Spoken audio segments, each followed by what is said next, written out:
Hello, Kumar. This is Nancy, and my student number is SO3411012. I'm in junior class. Mandy and Catron, falling in love is the easy part. I published this article in the New York Times Modern Love column in January of this year.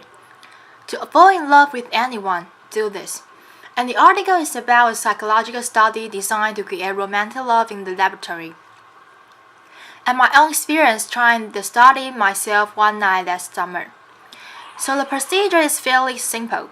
Two strangers take turns asking each other 36 increasingly personal questions, and then they stare into each other's eyes without speaking for 4 minutes. So here are a couple of sample questions. Number 12. If you can wake up tomorrow having gained any one quality or ability, what will it be? Number 28. When did you last cry in front of other person? By yourself? As you can see, they really do get more personal as they go along. Number 30. I really like this one. Tell your partner what you like about them. Be very honest this time, saying things you might not say to someone you just met.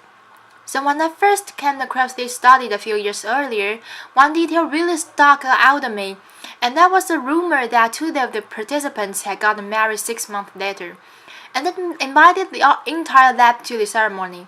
So I was of course very skeptical about this process of just manufacturing romantic love, but of course I was intrigued.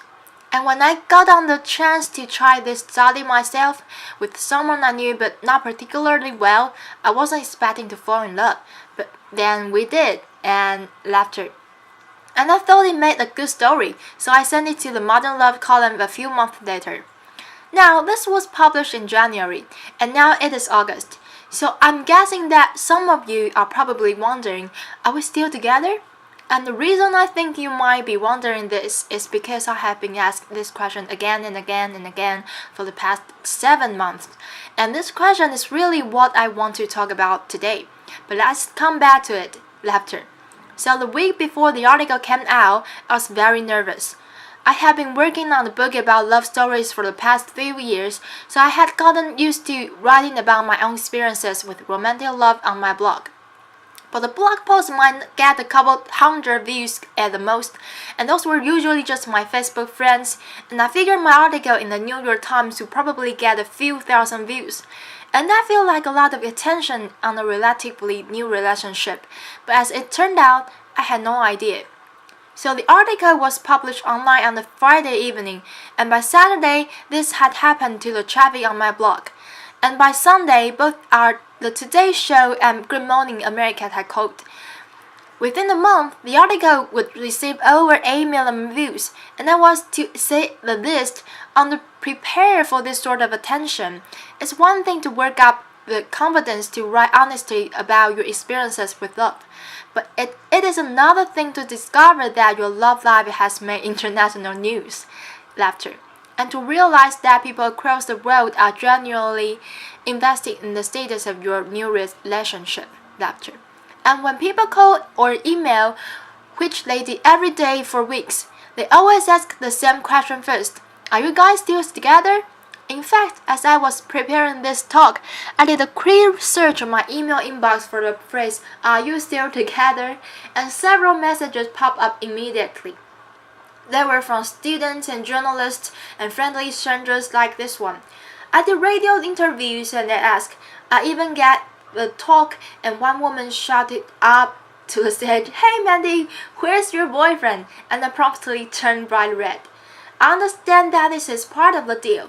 If you write about your relationship in an international newspaper, you should expect people to feel comfortable asking about it. But I just wasn't prepared for the scope of the response.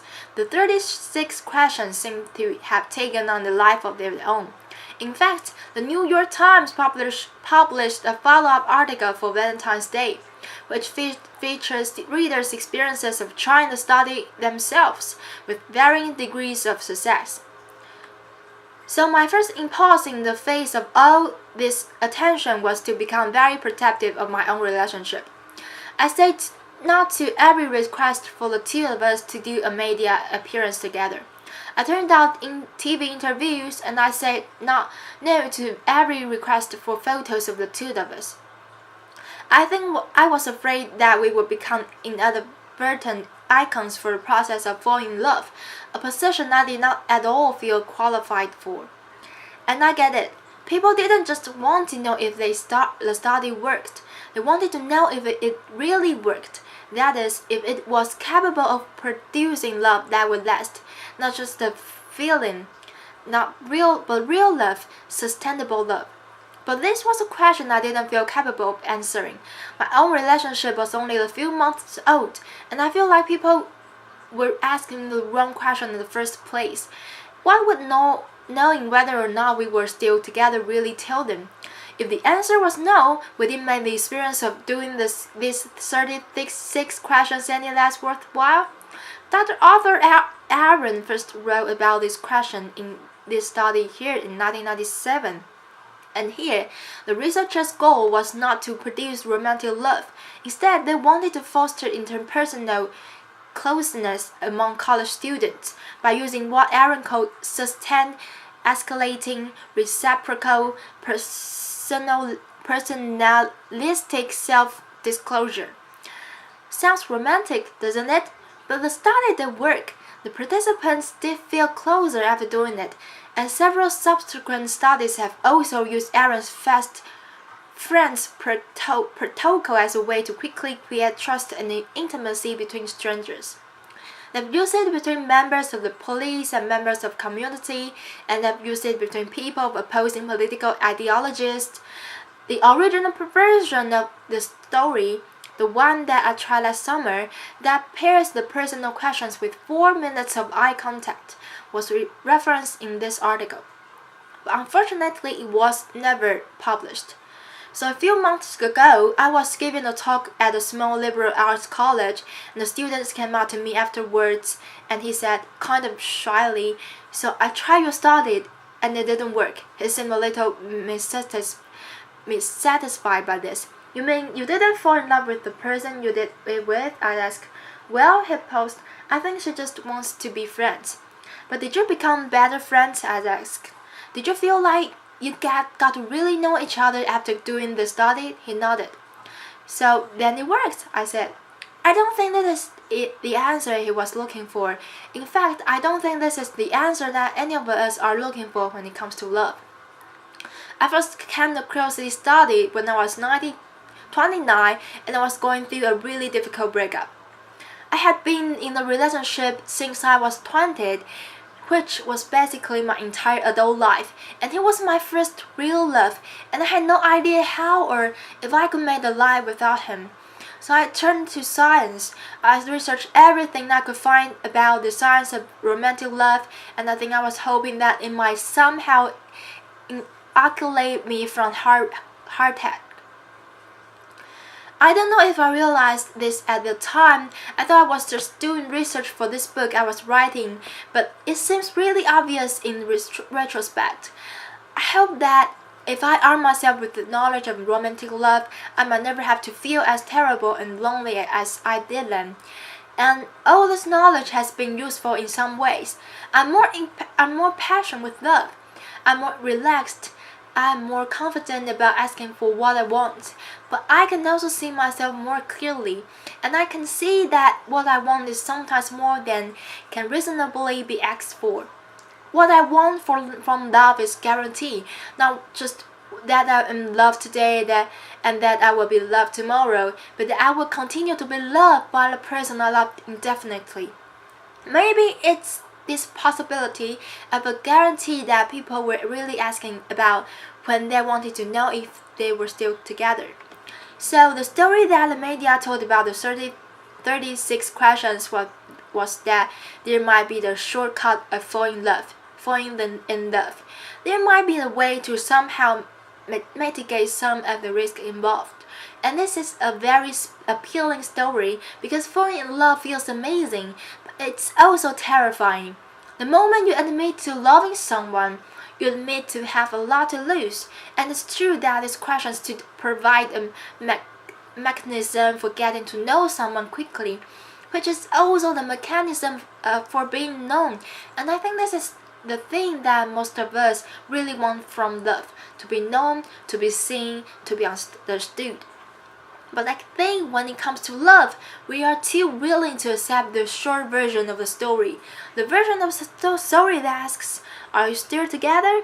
and it is content with the yes or no answer.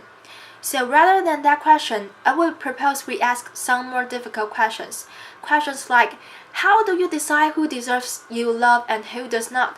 How do you stay in love when things get difficult? And how do you know when you just cut and run? How do you love with the doubt that inevitably creeps into every relationship, or even harder, how do you live with your partner's doubt? I don't necessarily know the answers of these questions, but I think they're an important start at having a more thoughtful conversation about what it means to love someone. So if you wanted, the short version of the story of my relationship is this. A year ago, an acquaintance and I decided to create romantic love, and we fell in love, and we are still together, and I'm so glad. But falling in love is not the same thing as staying in love.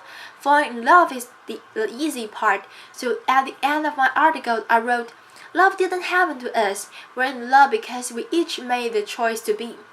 And I cringe a little when I read that now, not because it isn't true, but because at the time I really hadn't considered everything that was contained in that choice. I didn't consider how many times we would each have to make that choice, and how many times I would continue to have to make that choice without knowing whether or not he will really choose me.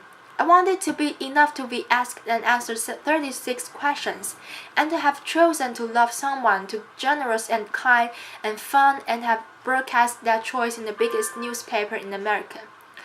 But what I have done instead is turn my relationship into the kind of myth I don't quite believe in, and what I want, what perhaps I will spend my life wanting, is for that myth to be true. I want the happy ending implied by the title to my article, which is, incidentally, the only part of the article that I didn't actually write, laughter. But what I have instead is the chance to have the choice to love someone, and hope that he will choose to love me back. And it is terrifying, but this is the deal with love. Thank you.